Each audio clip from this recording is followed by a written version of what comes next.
You're listening to the Good Old Boys Fantasy Football Podcast. Now here's your hosts, Kevin, Derek, and Alex. All right, and welcome in, ladies and gentlemen, to another episode of the Good Old Boys Fantasy Football Podcast. I am Derek, and joined as always by your co-host, Alex. Alex, how we doing tonight? Not too bad. We've seen some movement in the NFL. I'm going to keep it strictly to NFL tonight because I don't feel like talking about any other sports at the moment. But we've seen some movement in the NFL, including a couple big free agent signings, one of which we're going to talk about kind of a little bit at length here, just because he was a topic of conversation last episode, and we kind of glossed over him because we didn't know his destination. But we've also seen a few running backs find some homes in free agency here. So let's start with I guess I should ask you how you're doing before I get into all this, Derek. How are you doing? Oh, I'm just living the best day ever. It's Tuesday. We're getting to talk some football.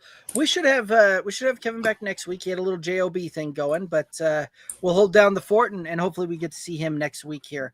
Let's go ahead and hop right on into it. Yeah. So the Broncos have agreed to sign J.K. Dobbins. We're not going to talk. We'll talk about running backs in future episodes about their value and everything. But what do you think about this move for Denver and J.K. Dobbins? I think it's kind of sets things up exactly like how Sean Payton likes to run an offense, right? Like you think back to how he typically does things, right? There's the back that is the between the tackles, running back, and that's what J.K. Dobbins kind of very firmly is that between the tackles, a little bit more of that thumper type of role. And then you've got the guy that handles a lot of the passing work, is the outside the numbers type of runner. And they drafted him in the second round with RJ Harvey. So it's one of those that I think that I don't know that it necessarily has a massive impact on what RJ Harvey's role was going to be to begin with, because he was not a guy that I saw having a workload type of position in Denver this season. He was a guy that I thought they would be the third down back, and he'd get some mix in on the 1 and 2 down type of deal, and kind of fit that scheme that Peyton likes to run a little bit. But I was really curious leading up to it on who the thumper was going to be in that, and I was leaning more towards the Audric Estime side of things. But with this J.K. Dobbins signing, I do think that he's going to be your between the tackles kind of back. Yeah, I mean, it will be interesting to see how they utilize it. You're right, Sean Payton. I don't think Sean Payton's met a running back that he hasn't wanted to put out there, and in a league where those guys seem to be taking more bumps and bruises than ever before, to have depth is important. So I mean, I don't know. It remains to be seen for me as to if this moves the needle on Dobbins for me. I'm probably going to pay a little bit more attention to Broncos training camp to see kind of how they're looking, what they're doing, read a few more reports. But it is an interesting move by the Broncos, to say the least, to get to bring Dobbins into the fold there when you drafted a running back so high. Right. But I mean, like they had a bunch of running backs on the, like, one of those that they just kind of seem to be cycling through this thing until they find their guy, right? Kind of the same thing with some of the tight ends over the last couple of years with Sean Payton, right? Like, we got a tight end. Okay, we're just going to keep cycling through this thing until we find our guy that fits our scheme and our system. So I think they're kind of going through the same thing with the running backs, and they're going to see what they've got there. Yeah, so you've got Estime, Jaleel McLaughlin, Blake Watson, Tyler Beatty, and then RJ Harvey. Batty? How am I saying that? Batty. Of course, I knew that. RJ Harvey also in the fold there. So it's a crowded backfield there in Denver, and we'll see how it all shakes out as we get through OTAs and mini camps and all that fun stuff, which are happening, by the way. Right. Those are happening as we speak. It's good stuff. Very true. Vince chiming in over on YouTube saying that Vince likes it for both Harvey and Dobbins personally. And I think I tend to agree with that thought. Yeah. There's another crowded backfield I want to talk about, and it's a same but different. Right. In that down south of me in Houston, they've got the Browns backfield just in Houston form now, because in addition to Joe Mixon being on the roster already there in Houston, the Texans went out and signed Nick Chubb. So we'll see what that does for you Joe Mixon owners. Right. Kind of hoping that he would be lone wolfing it there. Really, I think the guy who takes the biggest hit here is Dameon Pierce, right? Like Dameon Pierce was a great spell back for Joe Mixon, and who knows if that role exists now with Nick Chubb now in the fold. But I think you probably hit it more on the head. Nick Chubb's your spell back on that one, right? Like Joe Mixon will likely handle the third down work and be the primary back in that deal. But we saw Joe Mixon to have some stretches where he wasn't necessarily super efficient on that, and so you may bring in Nick Chubb here and Nick Chubb's on a little bit of a prove it type of deal to see what he looks like and comes through on that. So I think that that's one of those we'll still see Mixon get the bulk of that workload there, but you may see Chubb be that spell back in there a little bit more so.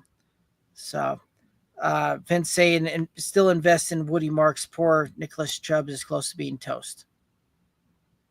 Sure. I mean, if you're playing the long game here, but I don't know if you can afford to play the long game with running backs. You've got probably a 2 or 3 year window with most of these guys, right? One contract is about all you've got.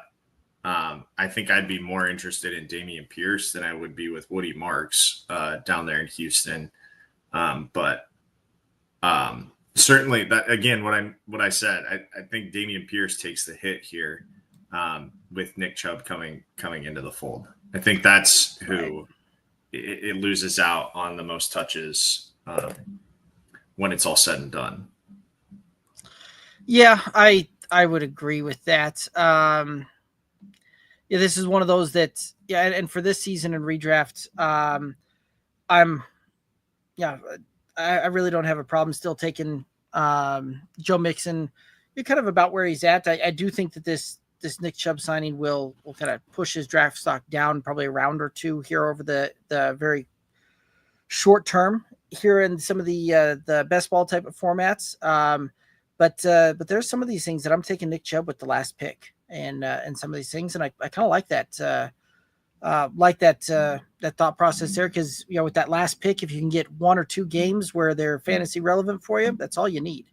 And certainly I think Nick Chubb can deliver on that. Any other thoughts here on some of the free agents?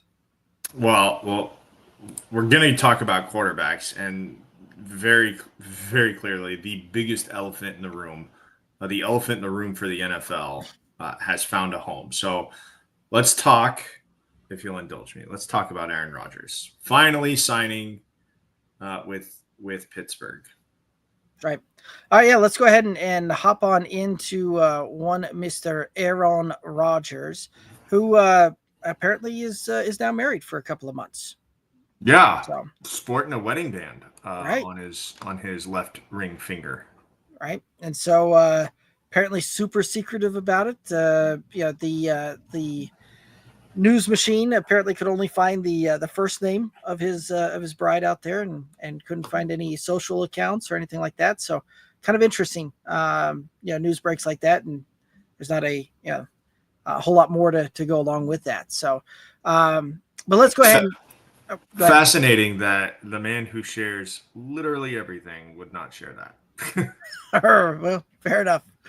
All righty, let's go ahead and hop into one Mr. Aaron Rodgers, and Aaron Rodgers is returning for his his age 41 season, having signed with Pittsburgh here. Last season with the Jets, 368 completions on 584 attempts, 3,897 yards, 28 touchdowns on 11 interceptions. Thoughts on Aaron Rodgers? So we know where he's landing now, but we kind of had an idea last week when we were talking about this, and I vaguely recall me saying that I don't care where Aaron Rodgers is landing, and because he doesn't have a team at the moment, he is essentially persona non grata for me. And I'm going to be honest with you, I still don't care. Now that we know that he's officially in Pittsburgh, like it doesn't do it for me. Great stat here on Fantasy Pros from Andrew Erickson. Since the start of the 22 season, Rodgers has finished as a top 12 QB in just 6 games, with only one top 6 finish. That is alarmingly bad for a former MVP and a guy who's finished QB1 a couple of different times throughout his career. Like, it's just not there anymore. So for me, as we're talking, redraft quarterbacks, he doesn't do it for me, especially in a single QB league. Like it's not there for me. I would rather, go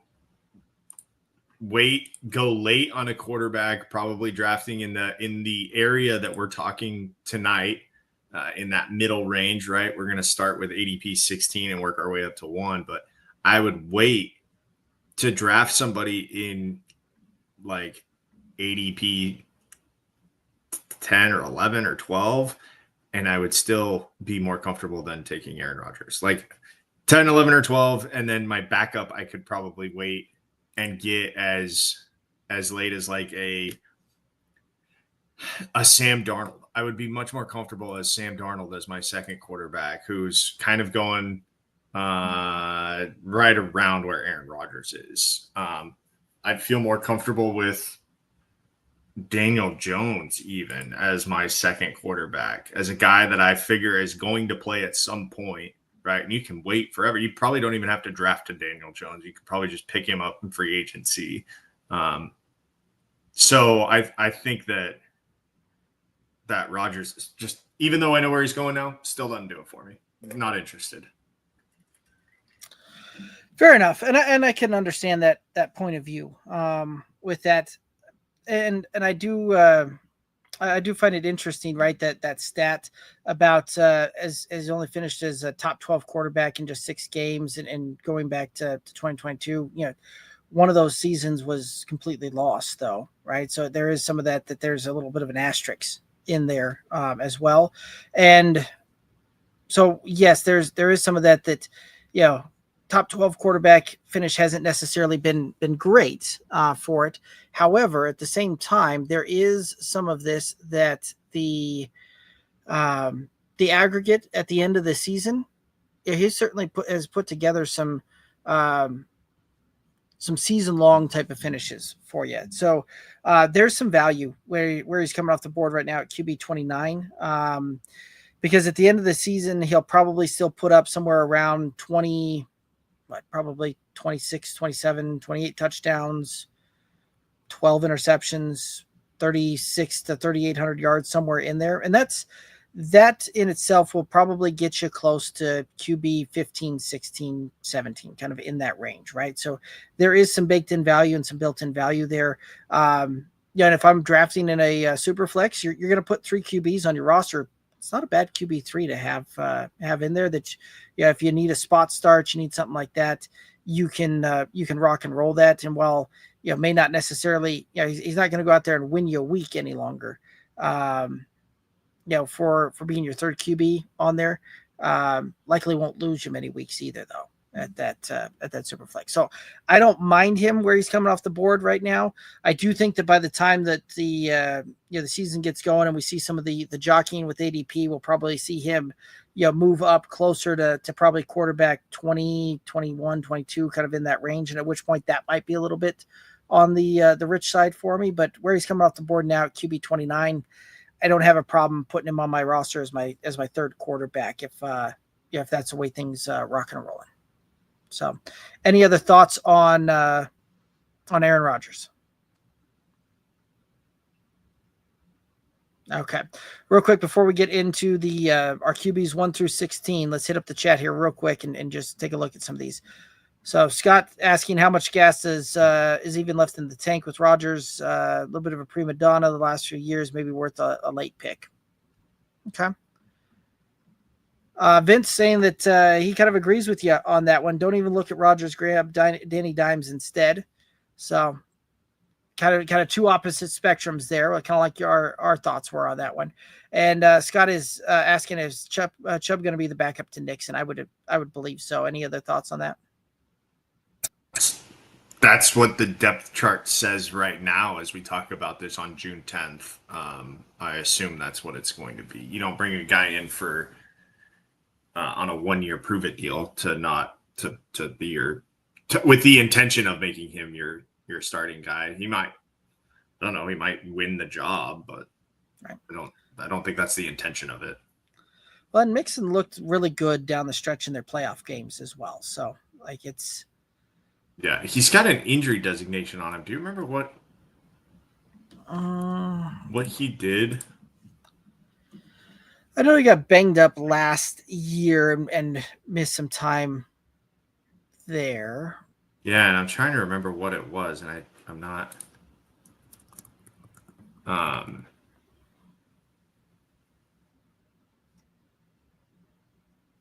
Trying to say ankle. And he got hurt in a playoff game. Had an ankle injury. Questionable to play against the Chiefs. Did he play against the Chiefs? It says he's out of his walking boot and all of that at the practice. He did play against the Chiefs. Had 18 carries for 88 yards and a tutty. So, like, not a bad day to have a bad ankle. You know, if you've got a bum ankle and that's what you're turning out, I would love to see him 100% healthy, right? Right. But yeah, I think that when it's just a holdover injury designation, probably, and I think when it's and it looks like he's out of the walking boot, all of that, and I'm sure, right? Like this is a veteran player that you'll kind of you'll probably slow roll those a little bit. You're really kind of getting into camp, things like that. Like you're not going to necessarily put them out there much when it comes to some of the OTAs and mini camps and some of that, but more walkthrough type of things there. So, but I think that when it's all said and done, I think we're going to see Chubb ultimately being the backup to Mixon on this one. Yeah. Alrighty. Let's go ahead and start rocking and rolling through here. So we're going to now hit up QBs 1 through 16 in the and kind of quarterback ADP at this point, and really start rocking and rolling through that and what this will look like for the fantasy options here. So next up on the list, we've got Jordan Love on this one. And Jordan Love last year had 268 completions on 425 attempts, 3,389 yards, 25 touchdowns, 11 interceptions. Thoughts on Jordan Love? Look, he lit the world on fire in 2023, especially down through the closing weeks there. Probably helped a lot of people in their playoff games. So like expectations were pretty high for him, and just he didn't quite reach those expectations last year, but did adequately enough. I think he was hampered too by drops by his receivers, the health of his receivers. I mean, you're only so good as your pass catchers when you're in this quarterback role, right? Unless you're a running guy, but Jordan Love is not. I feel like where Jordan Love is going right now is probably pretty close to where he finishes. There's obviously a path for him to be a top 12 quarterback and sneak into QB1, but right now I like this valuation for him. And so when there's a valuation that I think is pretty accurate, it is take it at the right spot or don't take it at all, in my opinion. So I don't feel like there's any real value to getting Jordan Love. Not to say I don't think he's going to have a fine year. I just, what you see is I think where he's going is where he finishes. And to me, there's no value in that. So I would look probably elsewhere if he comes up or I'm on the clock and he's about to be the 16th quarterback taken off the board. Okay. Yeah, I think that there's some value for him, but I do think that you're right. You're probably drafting about what you're going to get on this one, right? Like this is one of those that when the where he's coming off the board, QB 16, I think the range for him is kind of in that QB 13 to 19 type of range, right? Like it's going to be in there. He's going to be you're kind of a top half QB2 when this is all said and done. This is really where I kind of see him at. Now it'll be interesting, right? Because there was a kind of a myriad of factors that came into play last year for the Packers, right? Jordan Love sprains the MCL in the season opener on that one, missed a couple of games, came back. The receivers, like you mentioned, were in and out, and it was kind of a revolving door there, and a lot of guys banged up, hurt on that receiving core throughout the season. And then the Packers became very run heavy oriented on that as well. And I don't know how much of that was the fact that some of those receivers being banged up, how much of that was they went that route to try and project Love going down the stretch, because we were all kind of amazed at how quickly he came back from that MCL on that one. And yeah, there are some of that does kind of wonder how much that played a stretch throughout the entire season on that one. But I think range of outcomes, you're like I said, you're looking probably QB 13 to 19 in that range. So him coming off the board at QB 16, feel pretty good about that. I don't necessarily have a problem pulling the trigger on that one there. When it's all said and done, I think we're going to look up, and I think we're going to probably see him somewhere around just shy of the 4,000 yard mark on this thing, 3,900 yards. I think we're going to see probably 26, 27 touchdowns on this one. So like he'll have a very serviceable season, not a great season. And there's some other guys around his ADP that I may look at going instead, potentially after, right? Like I might wait a little bit and take a CJ Stroud or a Trevor Lawrence, a round or two later, or a little bit later on that one. So, but if Love's your guy and you're feeling getting a bit of a breakout, I don't have a problem with people rocking and rolling that one. Any other thoughts on Jordan Love? Nah. Alrighty. Let's go ahead and hit up Dak Prescott here. And Dak Prescott coming off there we go. Dak Prescott coming off of a injury-shortened season last year, where he had 185 completions, 286 attempts, 1,978 yards, 11 touchdowns, and 8 interceptions. Thoughts on Dak Prescott? Okay, so he's coming off the board, QB 15. I'm going to go into a little bit of history about why he is criminally undervalued right now. Wait, come along with me, if you will. After playing every single game his first 4 years in the league, he has had an injury-shortened season every other year. So every other year, starting in 2020, he has had an injury-shortened season. So in 20, he played 5 games, finished QB 33. In 22, he played 12 games, finished QB 18. In 24, he played 8 games, finished QB 31. What did he do the other years when he was playing full seasons after coming off of an injury-shortened season? In 21, he played in 16 games, finished QB number 7. In 23, he played in 17 games. He finished QB number 3. So if history tells us anything, we've got ourselves a top 7, top 8 quarterback finish here for a guy who's coming off the board at 15th. sign me up all day, every day. I'm going to be honest with you. I got a lot of Dak Prescott. I know I've done a couple mock drafts on the show here, and like Dak Prescott to me is a guy that I have been targeting because of where I can get him and how I feel this year is going to play out for him. Sign me up all day, every day. The value is there, given that after every injury shortened season he's had, he has bounced back and been a top 8 quarterback. So I'll take you a little bit further on that journey there, right?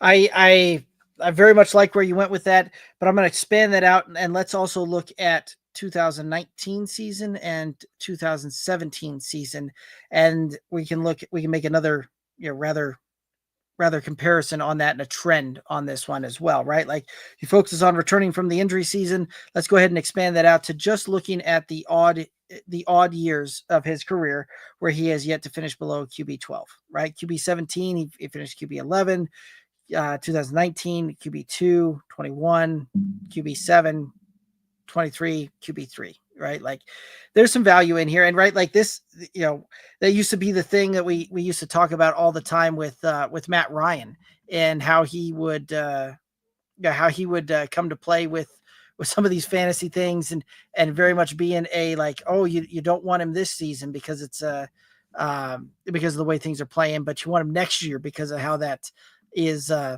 lining up on that one.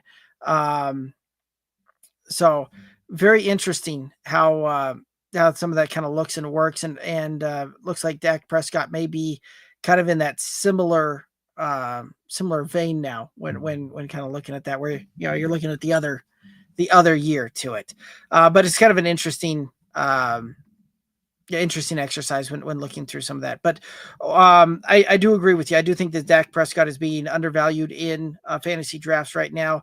I do think that if you draft him at QB 15, you're drafting him at his floor. I do think that we'll see him finish higher than that.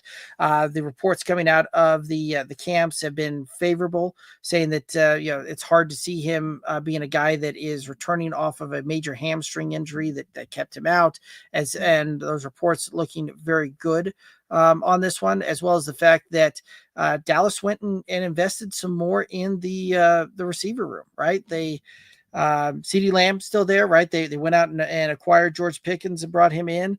The run game, right? Like I'm very interested to see how this Dallas running game shapes up, because this is not the Dallas offense of old that we've seen, where they are very much a ground and pound, and we're going to get these things done in the heyday of Zeke type of thing. Like this is a offensive line that has gotten older. They haven't necessarily kind of filled in and built that like they have in years past. Still big question marks about who's going to actually be the running back of note in this offense, and how that's going to look. So I think I'm in on this one, because I think this is going to be a deal where Dallas is going to have to throw the ball a ton to keep themselves in games from an offensive perspective. Any other thoughts on? But I do think that they're going to have to. I think they're going to have to throw the ball more. But and I say that for two reasons. One, yes, we have to figure out the running game, but there are at least two capable running backs, right? Two guys that have been starters in this league that are on that roster. So like there are capable. It's not like they don't have anybody, right? I don't think it's as dire as last year's running game was for Dallas. I think they've addressed that this offseason by going and getting Javonte Williams and having Miles Sanders. I don't think it is as dire of a situation. Look, if you think that if Dallas had any shot, I think Dak comes back last year. But they just didn't have the team last year. It just didn't work out. They saved Dak. They've got him healthy this year going into the season, and I think that's prominent. The other reason why I like Dak Prescott is if you look at this schedule, it is not easy. So they're going to have to they're going to be playing some high-powered offenses that they're going to need to keep up with, right? So obviously their division games are great, and they start right away Thursday night, open the season at Philadelphia, right? So, like, what bigger game? Cowboys, Eagles to start the season, to get things started for us. But then they've also got games against the NFC North, right? So you've got a game at Chicago. That one's fortunately in September, so that's helpful, right? Weather shouldn't be an issue. Snow shouldn't be an issue, I should say. You get to host Green Bay. Again, another offense that will be decent enough that you're going to have to put up some points in order to survive that. You're at Denver in October. You're home against Arizona. You're at Las Vegas, which will be an interesting game to figure out what, Las Vegas is both offensively and defensively this year. You're at Detroit in December. You're hosting Kansas City. And then you get Minnesota and LA to round out your kind of non-divisional games. So I think they have to play good football, and I think Dak Prescott is up to that challenge. And we've seen it when he's healthy. We've seen it. And one other pass catcher that I wanted to point out that you didn't point out there, Derek, and it's not because you weren't talking about passing, you were just talking about receivers, but Jake Ferguson is a high quality pass catching tight end. So I think it all shaping up for Dak Prescott to far exceed his draft position right now. Yeah, I would agree. All right, let's go ahead and head on over to Justin Herbert. And Justin Herbert, one of these days I'm going to get that figured out. Yeah. All right. So Justin Herbert last year had 332 completions on 504 attempts for 3,870 yards, 23 touchdowns, 3 interceptions, put up another 306 yards on the ground and 2 touchdowns on the ground. Thoughts on Justin Herbert?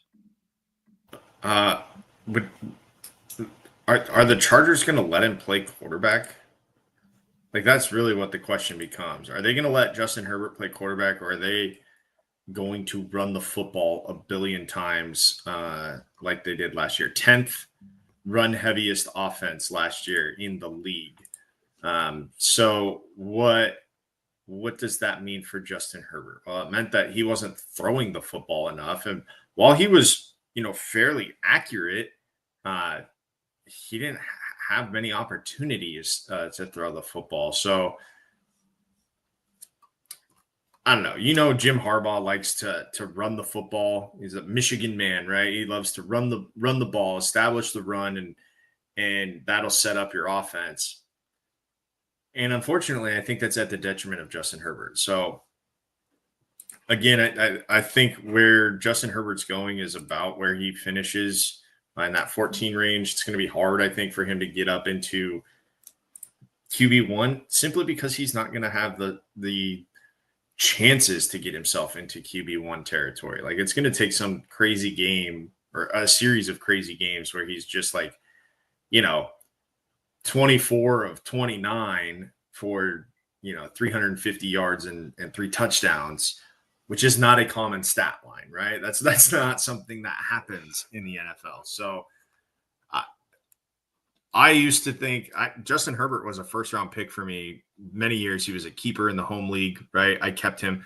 I traded him away. I don't feel bad about that. I feel like I won that trade when it happened. So, in fact, I did, because he got hurt the year after, or a few weeks after I made that trade. But Justin Herbert's not it for me this year. Yeah, I think where you're going to be able to see him, like his ceiling, I think the ceiling play for Justin Herbert is probably QB 11, 12. Like, that's the absolute ceiling that I see on this one. And I think that you probably are going to see him somewhere between QB 12 and QB 16, right? So I feel like his draft position is pretty much a draft in what you're going to get when this thing's all said and done, right? He did have a couple of nice finishes last season on that one. Certainly, didn't turn the ball over on that one. But not only is this a run-heavy offense, and Greg Roman, who's the offensive coordinator, loves to pound the ball, and that has been the case in every offense that Greg Roman has run, right? Whether it's this Chargers offense, whether it was Baltimore before that or San Francisco before that, like this is very much a pound the rock and control the clock and just try and control the game on that one.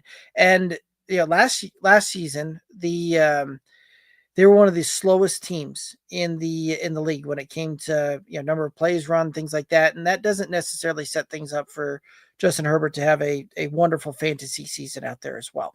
You also look at what they've done through the through the offseason and what they do. They went out and they signed Najee Harris, who's still in the was a first round pick when he was drafted, and a very much still has some juice left in the tank.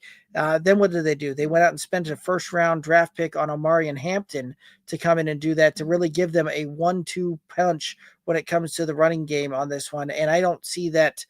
I see them going potentially even more run heavy, not less run heavy with those additions. I get that they went out and Ladd McConkey's there, and we should see another year improved on this thing. But outside of him, they went and added Trey Harris, who does have some speed and certainly can be another weapon out there for him.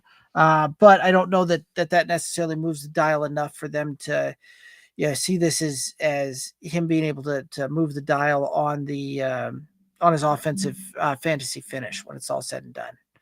Any other thoughts on Justin Herbert? All right.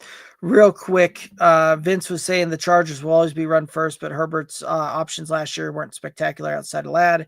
Trey Harris should be a major add. Anyone remember Isaiah Spiller? That's funny. Real quick, we got this question, and then we'll move on to the next one.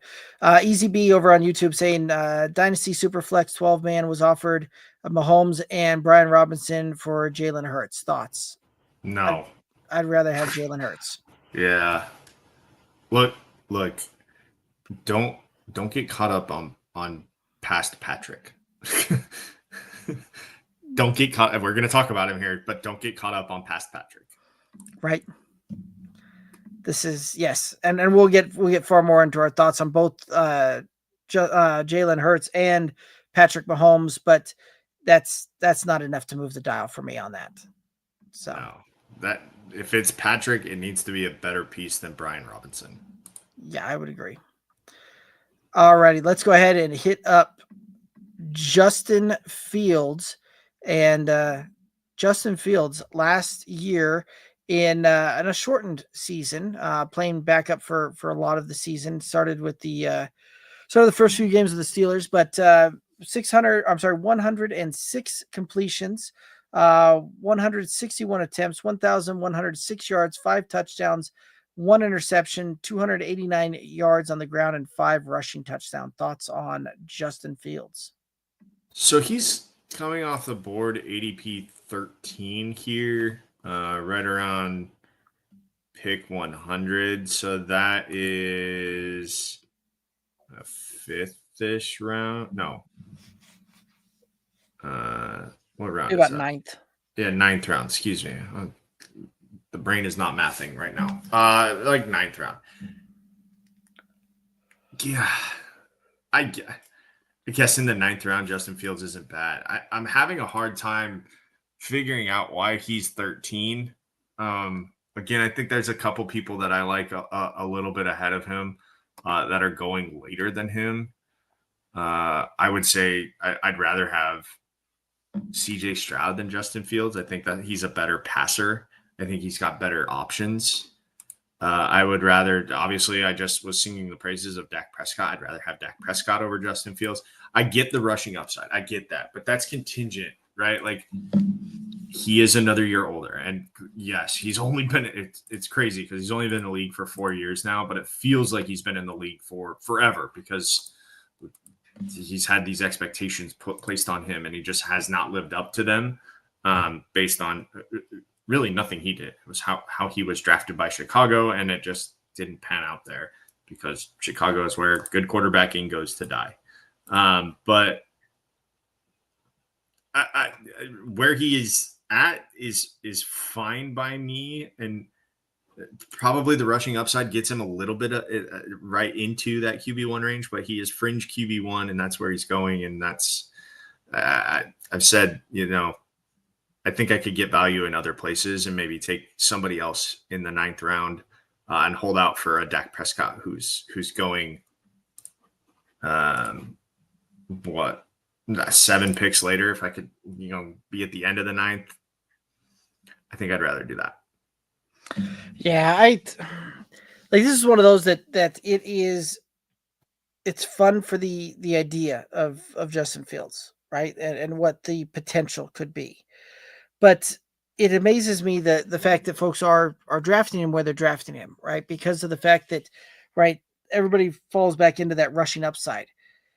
We've seen him play a good chunk of 3+ seasons on this one, right? And through that, highest finish was QB6.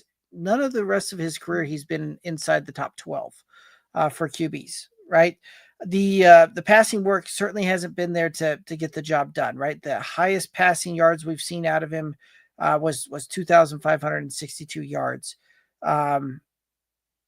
So in order for him to deliver on that kind of ADP and where you're going to draft him, you've got to have around 1,000 yards on the ground and get get close to double-digit touchdowns on that one, right? Like that's where it's gonna have to come to play. So for him to deliver on that ADP that he's doing, like he's gonna have to get. There's a couple of things that are gonna have to happen. Either one, he's gonna have to get up to around 3,500 yards and 25 touchdowns, and then add, and then when you add in, 500-600 yards on the ground and 5-6 touchdowns, like that's where you're drafting him to hope to have that big splash and that come about there. But I don't necessarily see that one happening to this one. I think that Justin Fields, we may see him set a career high in passing yards, right? We may see him get up to 2,800 yards. I don't think we see him go past 20 touchdowns. I think we still probably see 11, 12 interceptions. And I think on the ground, we see maybe 600 yards and 5 or 6 touchdowns. I don't know that gets you much more than about QB 12 on this thing. So I feel like you're drafting him. Well, the upside is nice, and that's it's a little bit of a hero play that you're trying to go with there. But I don't see him delivering much more past where he's currently going at. I think you're almost drafting him at a little bit of the ceiling on this one. I'm willing to be wrong on that one, and that's really where it's coming to, right? Like I'm willing to be wrong on Justin Fields this season, but there are other guys that I'll look at to round my roster out for fantasy. And I think we have to consider too the roster makeup around him, right? Yes, he's got great pass catchers, but if you're trying to find rushing work, why not turn around and hand the ball off to Breece Hall, right? Like, right. Why not let Breece Hall do that? That's what he gets paid to do, and he does it very well. So that to me is what kind of eats into Justin Fields' rushing. And look, I know the opposite side of that coin is if you have a good running back, then play action bootlegs come into play, right? Like that is a thing, but turn around and hand the ball off to Breece Hall. Let Breece Hall do that dirty work in the goal line situation. Let Breece Hall get you the 3 yards in the cloud of dust that you need on 4th down, on 3rd and 4th down, right? Like that's what he's paid to do, and he does it very well. Right. All righty, let's go ahead and head on over to Brock Purdy. And there we go. Brock Purdy last year. Where did it go? All right. So Brock Purdy last year, 300 completions, 455 attempts, 3,864 yards, 20 touchdowns, 12 interceptions, 323 yards, and 5 rushing touchdowns. Thoughts on Brock Purdy? So career year in a couple of the wrong ways. Most attempts he's ever had, not the most completions. Not the most yards. Had a really magical 23, and I think that's probably where a lot of people are a little bummed about his performance in 24, because in 23 he finished QB6. Last year he finished as QB14, and we're still trying to figure out, because we don't have enough data on him to understand is 23 the norm or is 24 the norm, right? Because it's only year 2 and year 3 of his career. And truth be told, like in 22, he only played 9 games and he finished QB 33. So the other things that he had career highs in was interceptions, where he threw 12. He was down 11 passing touchdowns from 23. And he also was sacked a lot more. Not a lot more, but a few more times than he was the year before. I think he found out that Christian McCaffrey is a nice. Everybody found out that Christian McCaffrey is a nice way to hide some ills, and he was not an option last year. The receiving situation in San Francisco scares me a little bit. Like, do we know if Brandon Ayuk actually wants to be there and play? Juwan Jennings. Is he healthy? Juwan Jennings, serviceable, right? But not an alpha that you're exactly looking for, although his targets were pretty nice last year. And then Ricky Pearsall, who's still trying to figure out his way in this league, coming into his sophomore year. And of course, you've got George Kittle, who is a remarkably hot and cold tight end. Like it's crazy how inconsistent George Kittle is, and yet still somehow at the end of the year manages to be in that top 5 tight end finish. So do I think Brock Purdy finishes in QB1 territory? Probably right at it. If he's kind of in between 23 and 24, get a healthy Christian McCaffrey in there. I think that'll help a lot, right? Because Christian McCaffrey turns a 2-yard dump off into a 25-yard gain, and that's a great way to pad your stats as a quarterback. With a healthy Christian McCaffrey, I like Brock Purdy a lot more. Without him, man, we saw it wasn't exactly easy, and he certainly wasn't worth what I think people drafted him at last year based on the previous year. So this is a buyer beware, in my opinion. Does he finish probably higher than QB12?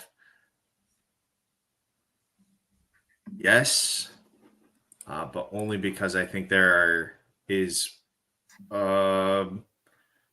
at least one guy that we're about to talk about that I don't think finishes in the top 12. So that's where I see him leapfrogging or getting into.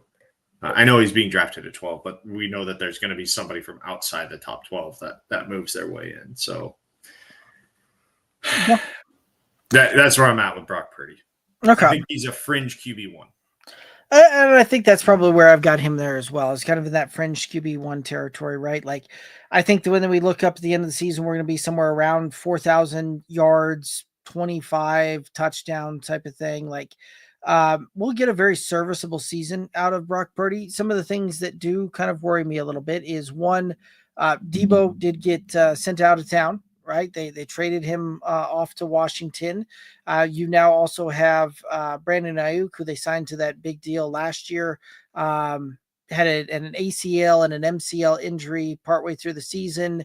And even before that injury, he had gotten off to a slow start into that contract dispute with the team. And so, one of those that's even when Ayuk returns, I don't know that we're going to necessarily see that come to play super quick. I think McCaffrey certainly does help that out, but there's a lot of question marks for me surrounding some of the other weapons and how this offense is going to look and work. Now, I say that to then say that Kyle Shanahan is truly one of the better offensive minds in the league, and I do think that we'll see that team have it figured out and ready to go on there. Just outside looking in, There does give me some pause and some hesitation with Brock Purdy. And I think that, ultimately this is, you kind of drafted him where you're kind of drafting more towards the ceiling in this one. And I think his range is probably in that QB 11 to QB 16 range. Like that's probably where I'm seeing him kind of finish out there. So, if he's there, depending upon who else is there, I might take that shot and how I've built some of my other rosters. But there are some other guys kind of in this range that I would rather look at there. Any other thoughts on Brock Purdy? Nah. All right, real quick. Vince had this come up, and I thought it was a pretty good insight, saying that Trent Williams missing times messed up the entire 49ers offense. I would agree. I do. That's a fantastic point, Vince. You're spot on there. Right. The McCaffrey injury and then the Williams injury that wrecked that offense last year. Right. It is tough to go when you've got an offensive left tackle that's as dominant as Williams is and missing time there. Alrighty. Next up, let's go ahead and look at Jared Goff. And Jared Goff. There we go. One of these days. Today is not that day. Today is not that day. All right. Jared Goff finished last year, had 390 completions, 539 attempts, 4,629 yards, 37 touchdowns, 12 interceptions. Thoughts on Jared Goff? I love the fact that he is going QB 11, because all he's done the last 2 years has been QB 7 and QB 6, and last year he was wildly efficient, and threw a career high in touchdowns. Yes, he does not have the rushing upside there. That is not a thing that Jared Goff is going to do. But when you're throwing it with that precision, and you're finding 37 touchdowns through the air, you can make up for guys that, throw for 19 and run in for 5, right? Like you're well outperforming those guys. So I like Jared Goff in this position. I think he finishes probably well above this. Again, there's a couple names in front of him that I think he finishes ahead of rather comfortably. So give me all of the Jared Goff. I would be thrilled if I could get Jared Goff and then wait 2 rounds and take Dak Prescott.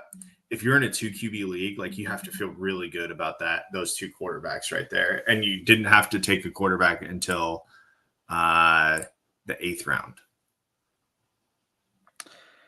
Yeah, I'm a little bit on the outside with Jared Goff this season, right? And I get it. He, over the last 3 seasons has been very, very strong in Detroit, right? With a QB 10 finish, QB 7 finish, QB 6 finish, right? Like, the trend is there with the same team, a lot of the same weapons, but there's a very big difference. And that big difference is Ben Johnson's no longer the offensive coordinator, right? Like, and I do think that there's a lot to be said about that. And I do think that Ben Johnson had a considerable amount to do with how that Lions offense functioned and how that looked and worked and how they ultimately came about there. Right. So, all of that leads me into a little bit of, I think we're going to get some regression when it comes to Jared Goff this year, right? Like, the last 3 seasons, we've seen him eclipse 4,400 yards. I think this season we see him, right there closer to that 39 to 4,000 yards, 3,900 to 4,000 yards. So I think that we see a pretty good regression when it comes to total yards there. I do think that we also see a regression when it comes to touchdowns. I think we're probably in that like 27, 28 touchdown range. So there's some pretty good regression in there as well. And so there is some of that that all looks into that as well. There's also some of the other things that you've had to be, cautious of Jared Goff in the past, right? Like the home road splits for Jared Goff are very much a thing when this thing comes to play, right? Like, home, he typically is very good. Away, typically not so much. And And so with that, and again, this is one of those that I say all of this to say that I'm willing to be wrong on Jared Goff. I would rather go in some different directions than Jared Goff, but yeah, would it surprise me that he has a very good season at the end of the season? No, I just think that there's some other guys that are probably going to have a little bit better year when it's all said and done this year. Any other thoughts on Jared Goff? I see your point of Ben Johnson leaving and that having an impact, but I will raise you with the fact of the guy who replaced him. Goes by the name of John Morton. What did John Morton do last year? Go ahead and tell your story. John Morton was on the Denver Broncos staff as the Broncos passing game coordinator and helped Bo Nix have a really good year as a rookie. A good enough year that Bo Nix is going in front of Jared Goff this year in ADP in fantasy football. So I am okay. I feel good about where Jared Goff is going to be, the hands that he's going to be. I feel okay. And just out of curiosity's sake, how many of those plays as the offensive passing game coordinator did he call for Bo Nix? If you think that they don't have a hand in play design, play call, and the overall game planning, then that don't think that you understand what all of those coaches do. So I feel okay. And he learned from Sean Payton. He will get carte blanche because Dan Campbell is going to let his guys cook, right? That's what Dan Campbell does. Is he puts people to be in positions to be successful, and then he lets them be successful. So I'm good with Jared Goff. I'll stake my claim. I think Jared Goff finishes ahead of the next 3 guys that we're going to talk about, potentially the next 4 guys that we're about to talk about. Okay, I would disagree, but that's why we do this. So we'll see how that shapes out at the end of the season. All right, let's go ahead and hit up the next one here. We've got Caleb Williams, and there we go. All right, we're back. Caleb Williams, last season in a rookie year, 351 completions, 562 attempts, 3,541 yards, 20 touchdowns, 6 interceptions, 489 rushing yards. Thoughts on Caleb Williams? So basically what he did last year is and he finished QB 16, right, with those stats. Essentially, we are saying that he is about to do the same thing this year. And yet that's worth a jump of 9 spots, 8 spots, 7 spots, excuse me, to QB 10. So how does last year with those stats and a QB 17 finish, and then this year with those stats translate to a QB 10 finish? I don't see it. It doesn't make sense to me. So I think he is overvalued. I think that you're going to spend more than what he is worth when it comes to seeing his name up on the list. He's coming in as the 10th quarterback off the board. Again, I've made my case for at least 2 guys that we've talked about in this episode that I would rather have than Caleb Williams. So I'm out on Caleb Williams as the 10th quarterback. I'd be okay with him as, the 15th or 16th quarterback, because I think that's about where he finishes. Okay. I mean, the pieces are there for him to be able to take a big step forward. I can see where that comes into play, right? But when it is said and done, I do think that that people are maybe taking a little bit too much of a shine here on this one, right? Like, I do think that it may take a little bit of time for this offense to fully kind of click, with with all the changes coming in over in the offense or on the off season there.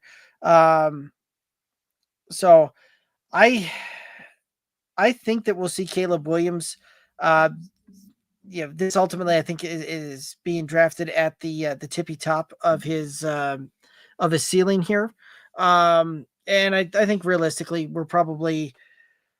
I think it's probably more of a 12 to 15 range is where I see him finishing. I do think that we see an improvement year over year. I think that we probably see him closer to 3,700 yards and probably somewhere in the neighborhood of about 26, 27, 28 touchdowns, kind of in that range. So I do think that we see some improvements there.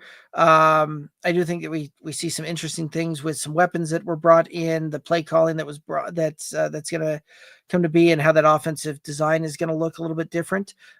Because last year there was a lot of things that just didn't add up, right? And I do think we see some improvements, but I don't know that it's improvements enough to get up to QB 10. So I'm a little hesitant to draft Caleb Williams on where he's currently going in ADP. Any other thoughts on Caleb Williams? All right. Vince was saying that it's basically everybody that took him at 101 in the rookie drafts. They're trying to keep the stock bumped up. I buy that, Vince. I think there is some inflation there that's happening. It's not. I don't see it. Fair enough. All righty, let's go ahead and head over and talk about Kyler Murray. And Kyler Murray last year, 372 completions, 541 yards, 3,851 yards through the air, 21 touchdowns, 11 interceptions, 572 yards, and 5 touchdowns. Thoughts on Kyler Murray? So drafting Kyler Murray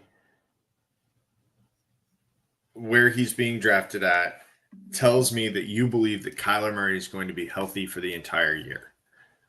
And you have got to believe that if you're going to take Kyler Murray where he is going right now.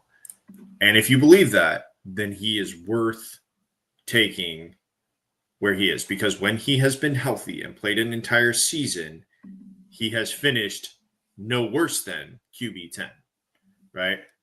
The problem is when he has been healthy and played an entire season versus when he has not been healthy and played an entire season is the exact same amount of seasons, right? 3 all healthy seasons, 3 where he hasn't played the entire season.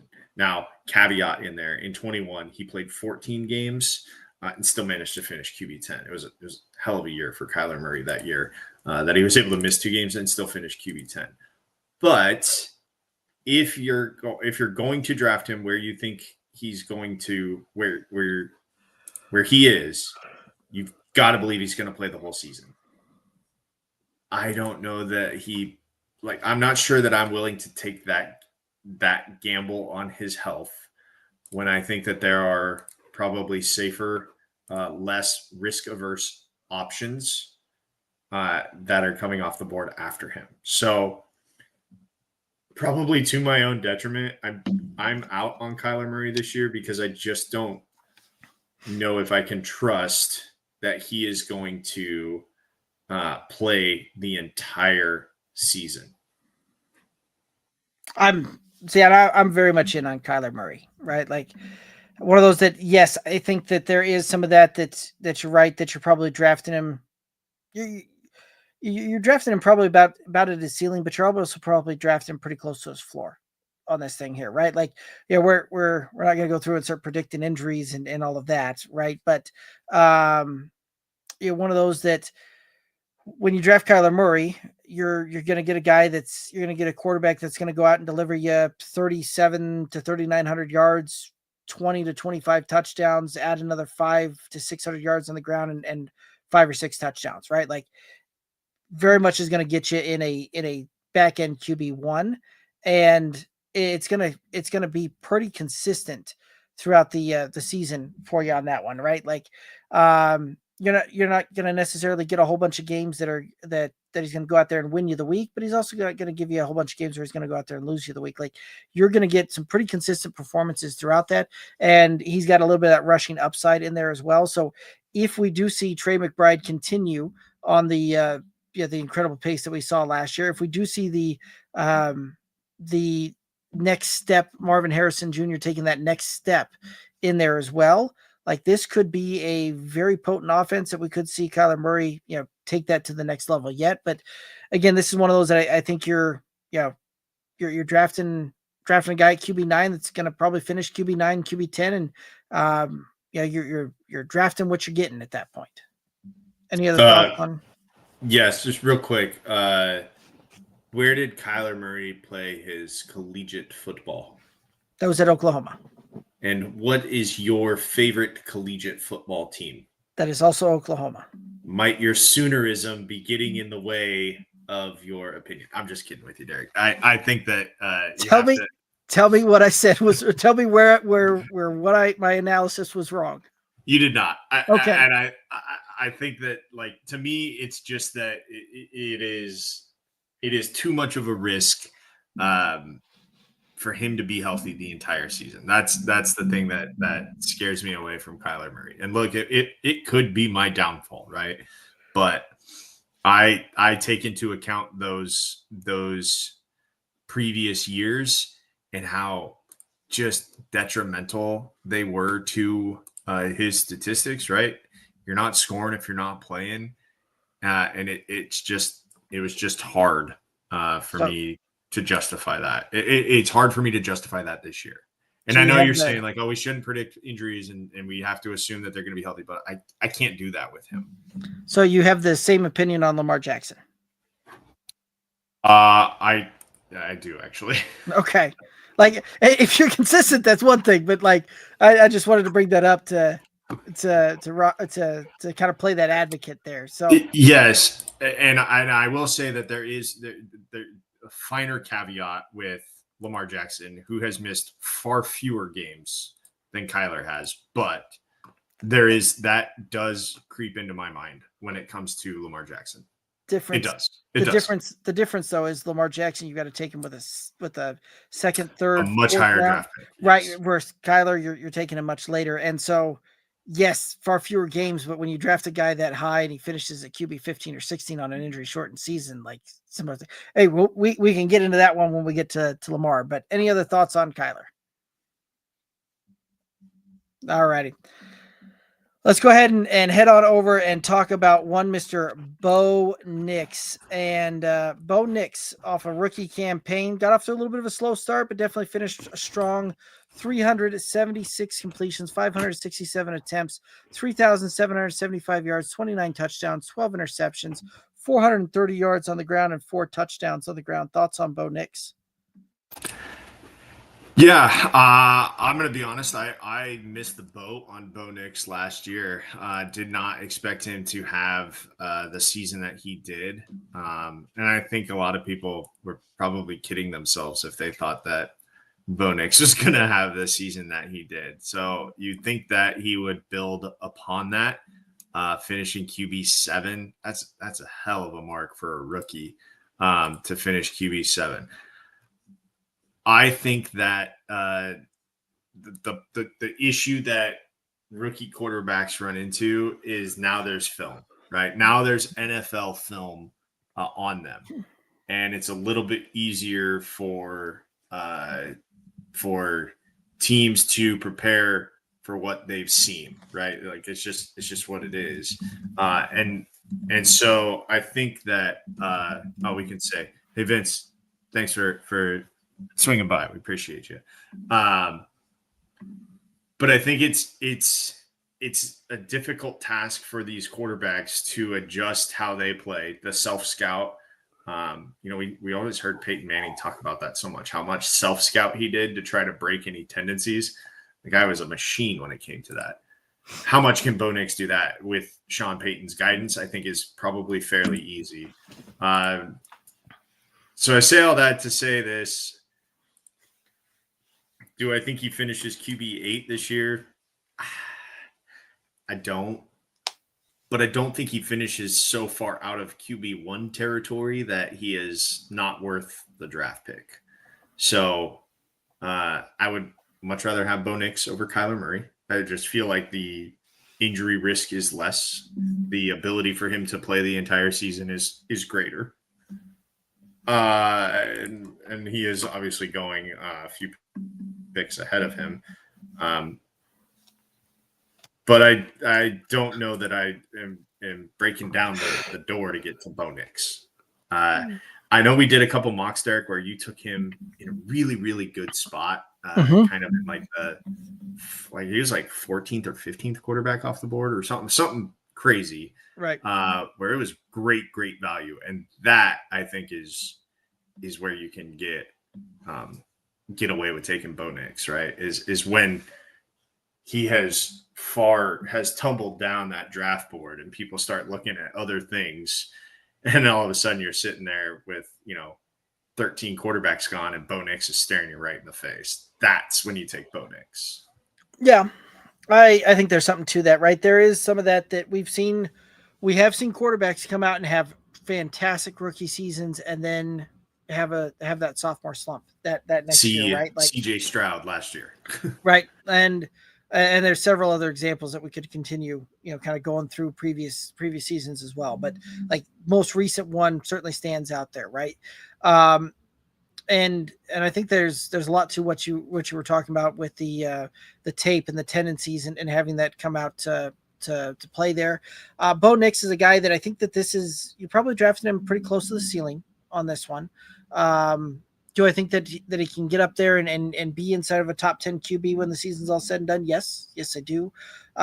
Is it one of those that am I just raring and itching to pull the trigger on him and the in the 7th, 8th round? I would prefer that if I can get that a little bit later and take him in like a 9th, 10th round, but that ship seems to be sailing quickly because as these drafts continue to go, his ADP keeps creeping up the draft board there. But I don't have a problem taking him where he's coming off the board at QB 8. There's still some potential value there, but I don't know how much higher we can see that creep up there because I think that you're going to get a very, very similar season to what you had last season. You're probably looking 3,500 yards, 25 to 27 touchdowns, and another 400 yards and 4 touchdowns on the ground, right? Like, I think this is going to be a kind of similar rinse and repeat to it. And so it's going to kind of depend upon how everything else shakes out around him on seeing if he can return that high of positional finish, and if there's value on that one at the end of the season. But I do think that we are going to see a pretty good second season from Bo Nix. Any other thoughts on Bo Nix? Let's go ahead and head on over to Baker Mayfield.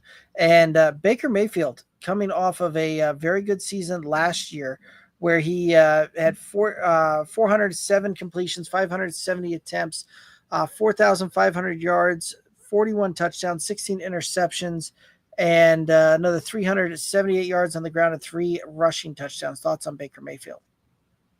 41 touchdowns. That is just bananas, bonkers. I'm going through here and I'm looking at his stats from last year. He had 4 games where he threw 4 or more touchdowns.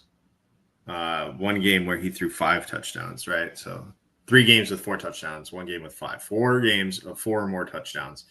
He had 5 games of 1 touchdown or fewer.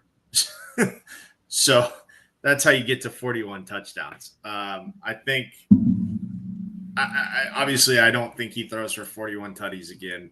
I don't know that he gets to 4,500 yards again. I mean, those were career years.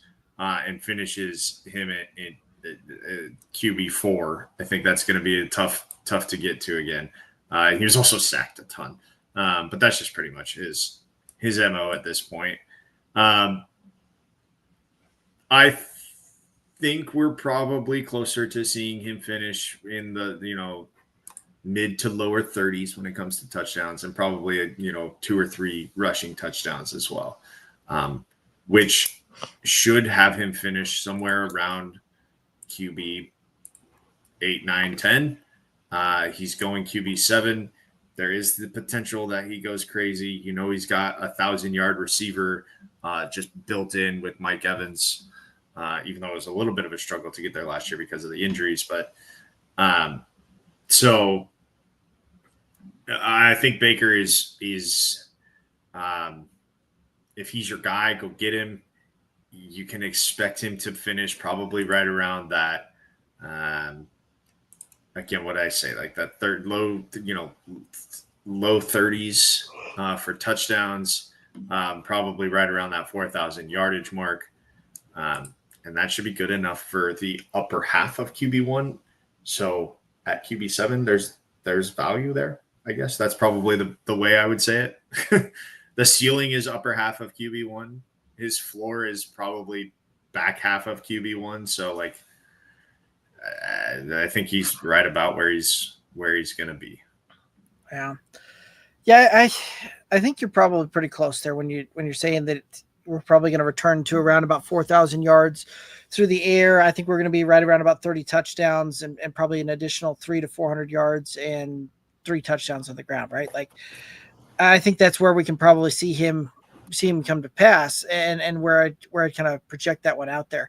Now, that would probably put you at QB6, QB7 in a season, right? Like, just kind of setting that out there. So I feel like that's very much right. Like, again, you're drafting him kind of at the ceiling at this one, because again, like, there's not a much upward mobility for him to get up there further than that, short of having, again, a career type of year for himself.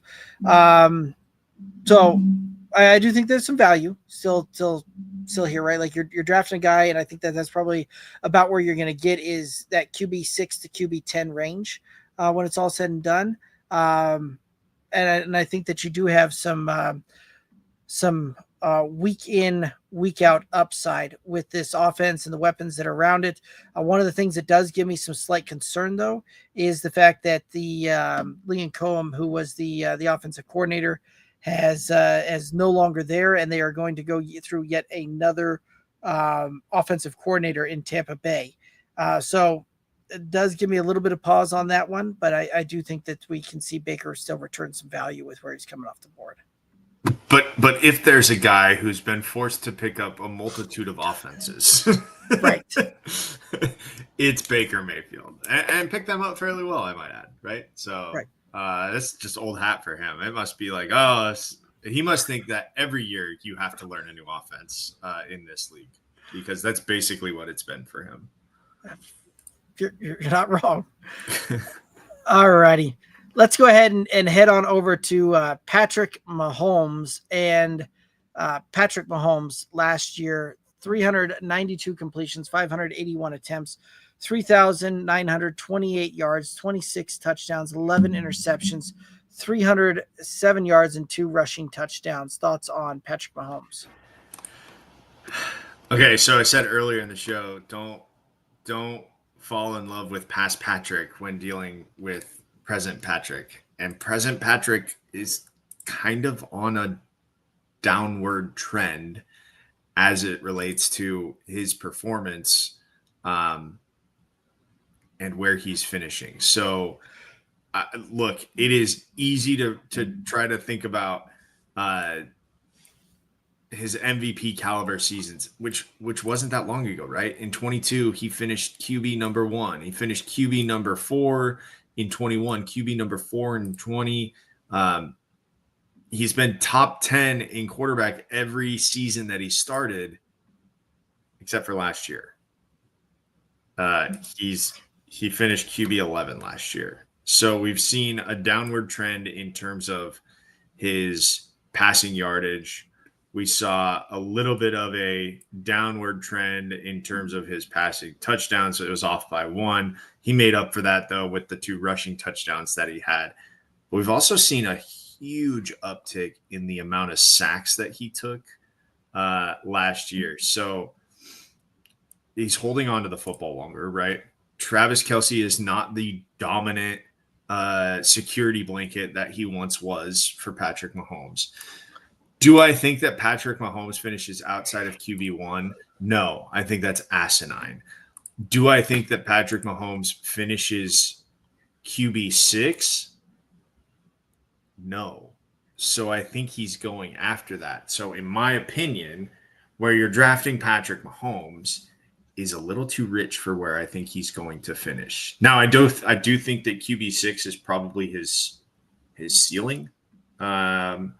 And I do believe that his floor is QB12. And I don't see a way in which he falls out of QB1 range there. So the value is not there with him at QB6. If for some reason he is, quarterback around after 7 or 8 quarterbacks have gone, yeah, smash draft, move on, be done with it. But I not where he's going is where I'm comfortable taking him. Yeah, I would agree. Your QB6 coming off the board, I feel like you're overdrafting him if you're taking him at QB6. For Patrick Mahomes to have the to return value on that, you've got to see him get up into that, up close to that 5,000 yard mark. Close to right that 4,700 to 5,000 yard mark from a passing yards perspective. You've got to see 40 plus touchdowns for him to return value on that draft position and be able to exceed that, right? And with what we've seen out of Kansas City recently and what we've seen them build out an offense, I don't think that's how they're going to continue playing, right? Like they aren't needing to play that gas game and really throw the ball all over the yard to win football games.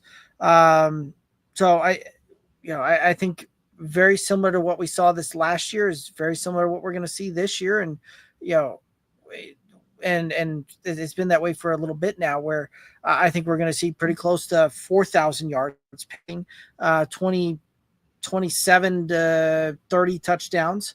And he'll put up another 300 yards and put a couple in on the ground as well. Right. But like that's a deal when it's all said and done. I think we're probably looking closer to QB 8, 9, 10 on that one. But I would agree with your assessment that QB 12 could be the floor on this one as well. So I think at QB 6 it's an overdraft, and I would but I wouldn't necessarily having a problem if he slips a little bit and I'm taking him as QB 8, 9, 10 type of thing. But the name power alone typically will not allow him to fall there. So any other thoughts on Patrick Mahomes? No, that last point is the key point, is that name value there won't allow him to fall very far. Don't fall victim to past Patrick. Right. All righty. Let's go ahead and head on over to the next guy, Jalen Hurts. And Jalen Hurts last season, 248 completions, 361 attempts, 2,903 yards, 18 touchdowns, 5 interceptions, 630 yards, and 14 touchdowns. Thoughts on Jalen Hurts? 14 rushing touchdowns. This dude is a rushing touchdown machine.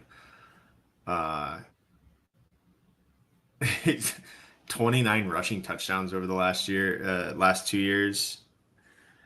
It's wild. And he finished QB 8 last year because of that rushing upside. And the reason he finished QB 8 was because he missed 2.5 games at the end of the year, right? At the end of the regular season, because he got knocked out with that concussion in week 16, right?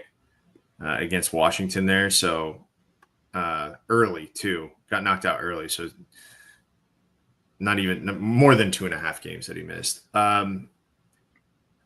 I like Jalen Hurts this year. I think where he's going is value. I think he actually probably finishes ahead of, just because of the rushing upside, I think he finishes ahead of Joe Burrow and Jaden Daniels. So all of the Jalen Hurts. Give me all of it. Yeah, I'm still drafting Jalen Hurts, and at 5, I feel like I'm getting some decent value on this one, but this is also one of those that, right, looking back at it, right, the passing work isn't really there to support his kind of finish inside of that. Where it's coming is all those touchdowns on that one. And it does give me a little bit of pause when you think about how many times this last year Saquon Barkley made a beautiful play and got down and got tackled at the one, and then they did the tush push to score the points there, right? Like, and which was very similar in 2023 as well, where the tush push got him in there and had him finish as a very high end QB on that one. But like, there is a little bit of pause on this one, just from a standpoint of how that offense has kind of changed over the last year. And if those rushing touchdowns don't come, this is a quarterback that would have a disastrous finish for fantasy on that one. So I say all that to say that I'm still drafting Jalen Hurts, and I'm still taking him, as that, probably QB5 off the board. There is a little bit of pause for me with that, what that looks like as far as the touchdowns and what does that upside look like going forward. Any other thoughts on Jalen Hurts? No, sir. All righty. Let's go ahead and head on over to Joe Burrow. And Joe Burrow, there we go. Joe Burrow last year, 460 completions, 652 attempts, 4,918 yards, 43 touchdowns, 9 interceptions, another 201 yards on the ground and 2 touchdowns. Thoughts on Joe Burrow? It took career year, right? God, Lee, he's been in the league a long time too now. Holy smokes. It took a career year. And he finished QB3, and he led the league in yardage. He led the league in touchdown passes, but he just does not have the same amount of rushing upside as the next couple of dudes we're going to talk about.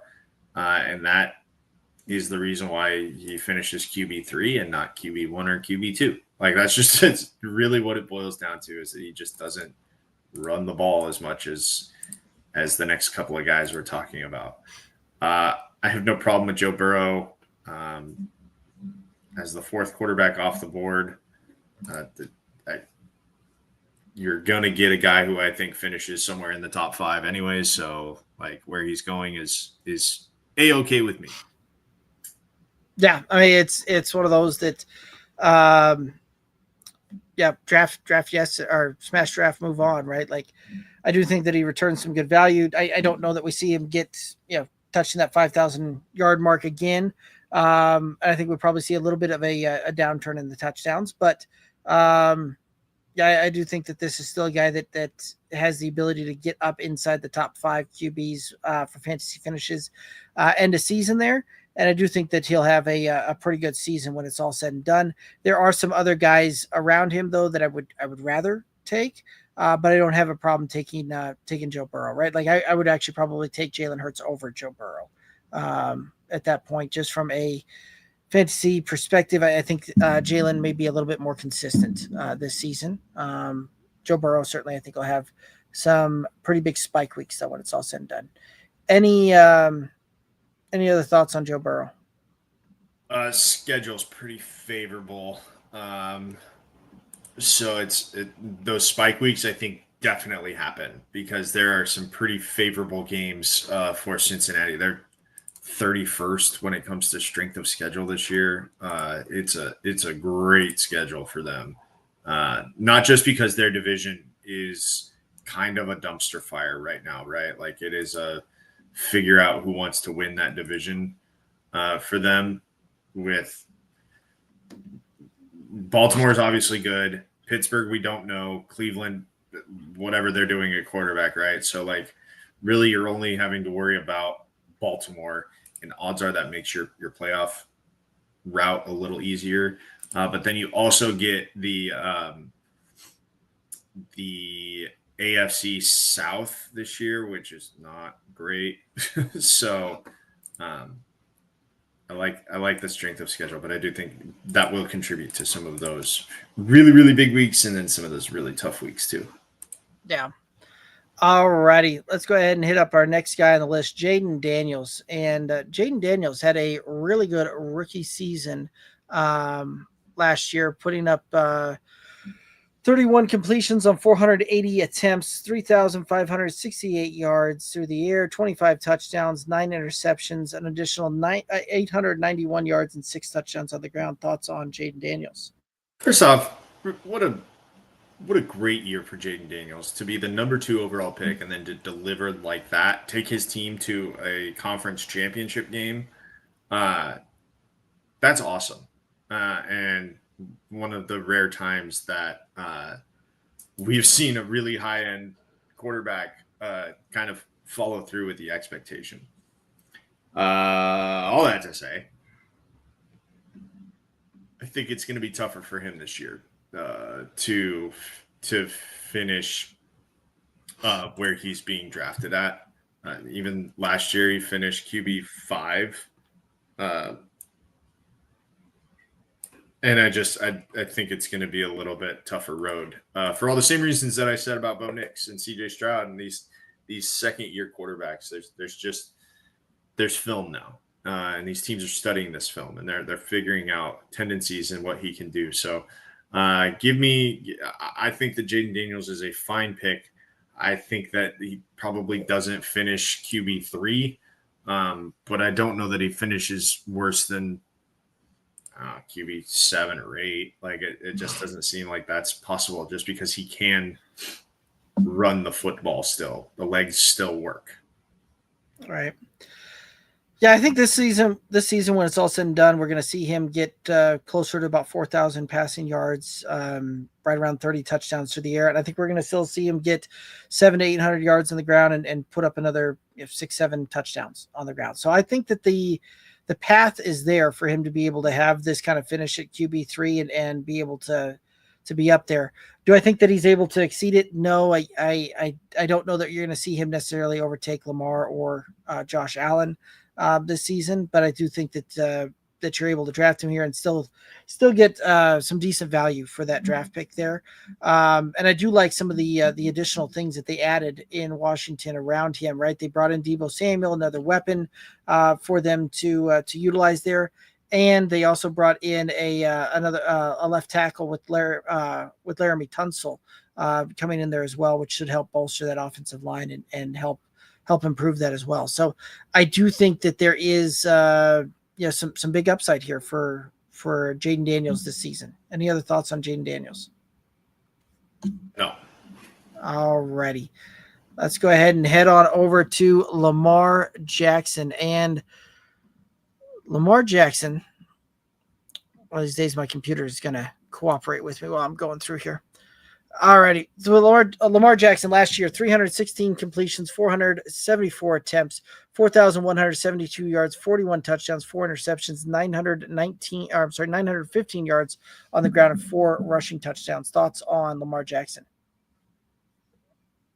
I mean, again, last year, hell of a year for him. Obviously finishes QB1.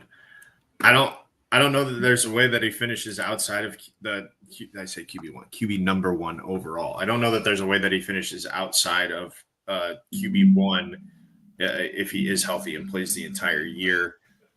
There's too many options for him in the passing game. There's too many options for him. Like the running game is now good. He's got a great tandem of tight ends that he can throw the ball to, right?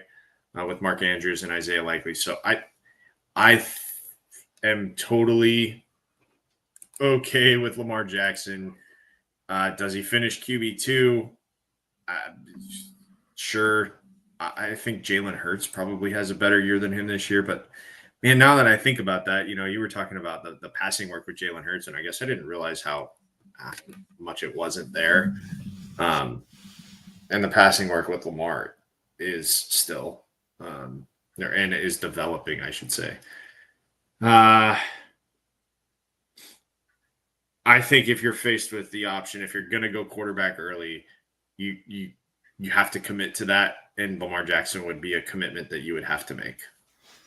Right. It's if you're on the clock and he's there and you're wanting to go QB early, smash draft, move on, right? Like this is a guy that has proven it time and time again that he is electric for fantasy. And I think that we can see that continue again this season. Now, the the only thing that would give me pause is depending upon my draft strategy and how I'm wanting to walk away constructing my team on this one. If I'm looking to really go after my running backs, my wide receivers, and my skill positions early in the draft, that's not going to lend itself to having Lamar Jackson on my team, right? Because Lamar Jackson, you're having to spend a top 2, top 3 pick on this one, right? Like you have to spend your second round or third round pick on that to put him on your roster. And when that's the case, I don't necessarily like the roster constructs that I do when I take a quarterback that early. So it is one of those that it is a that's kind of the only thing that would shy me away from putting Lamar Jackson or any of these other top quarterbacks on my roster is a simple fact of how I like to construct rosters, and I tend to be a believer in later QB. Any other thoughts on Lamar Jackson?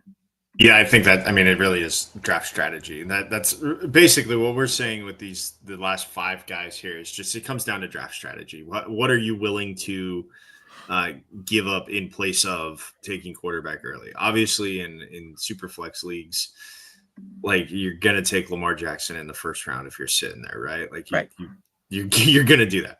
In a redraft single quarterback league, the value starts to creep into it, and you have to figure that out. But I think that it's down to draft strategy because these are no-brainer draft picks. It's just what are you willing to do, and what is your strategy? Quite honestly, I'm with you, Derek. I think I would rather wait and try to build up positional advantages at running back and wide receiver than at quarterback, because every guy that we've kind of talked about over the last, go back to Baker, right? What are we thinking? Around 4,000 yards, around 30 touchdowns, a couple hundred yards on the ground, maybe 4 or 5 touchdowns, right? Like that's it's a razor thin margin between QB1 and QB 8, 9, 10, right? Like that's kind of what we're talking about. Yeah, I would put that caveat in there that there's the razor, the margin between QB number 4, 5 overall and QB 12, that becomes much more narrow. Those top 3, 4 guys, those guys do typically stand out. They are in a tier of their own. You are correct in that. I can see that point. But yeah, so like, well, how much of a positional advantage are you going to gain with the top 4 versus, your other guys? But what positional advantage do you lose at the other positions? Right. By going that route. Right. Yeah, it's one of those that really, if you're getting the top 2 guys, right? Like that becomes a positional advantage. Outside of that becomes a little bit something else. But All right, let's go ahead and hit up the last guy on the list here, and currently going QB numero uno off the board, and that's Josh Allen. Josh Allen last year, 307 completions, 483 yards, 3,731 yards through the air, 28 touchdowns, 6 interceptions, another 531 yards on the ground, and 12 touchdowns. Thoughts on Josh Allen? Can he back up last year's performance? Can he be MVP Josh Allen again? Sure. Yeah. Simple answer, yes. Josh Allen's been QB1 or QB2 for fantasy all the way back to 2020, right? And so you don't have to worry about it. Right. So I get it. It for me, it comes down to, am I taking the positional advantage, and how do I want to construct the roster on this one? Yeah. So. Yeah. There's not much to say about Josh Allen. What you see is what you get, and what you get is pretty freaking awesome.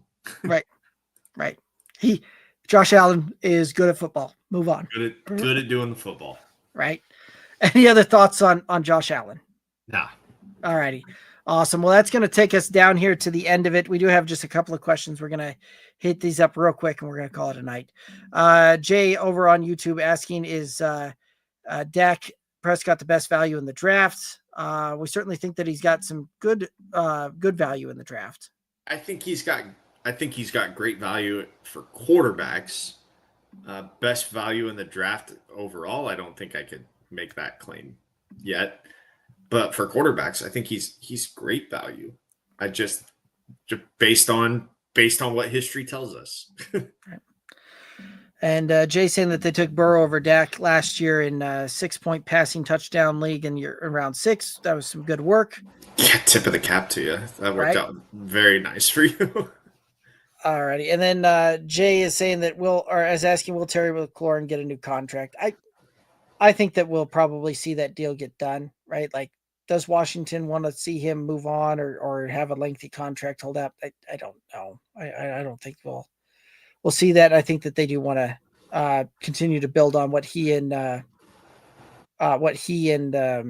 McDaniels did, right? Like, and that chemistry's there. I don't know that you want to mess with that. Yeah. And I believe this was for the Josh Allen, saying that even if he regressed 10%, he's still in the top 2. Yep. So very good. Yeah. Yeah. Alrighty. Any other? I think that's going to take us down to the end of it. Any final thoughts out there for the viewers and listeners? Nope. OTAs have started, and we didn't really touch on that. OTAs or mini camps. Something has started. We know that there's some contract holdouts. We know that there is fake football being played right now. Yeah, fair enough. So, this is one of those that we'll continue getting a lot more news and updates, and as we start getting into the season and further in, as we start advancing towards training camp and all of that, and we'll keep rocking and rolling through the player breakdowns here. But I do believe that that's going to do it for us tonight. Make sure that you hit us up on all the socials, Twitter, Instagram, Facebook, TikTok at Good Old Boys FF. Head over to the YouTube channel, click that subscribe button, ring that bell, hit the like button, all that good stuff. Certainly helps us out. But that's going to do it for us. He's Alex. I'm Derek. We'll likely see Kevin back here next week. Until then, have a good one. Be safe. Toodaloos.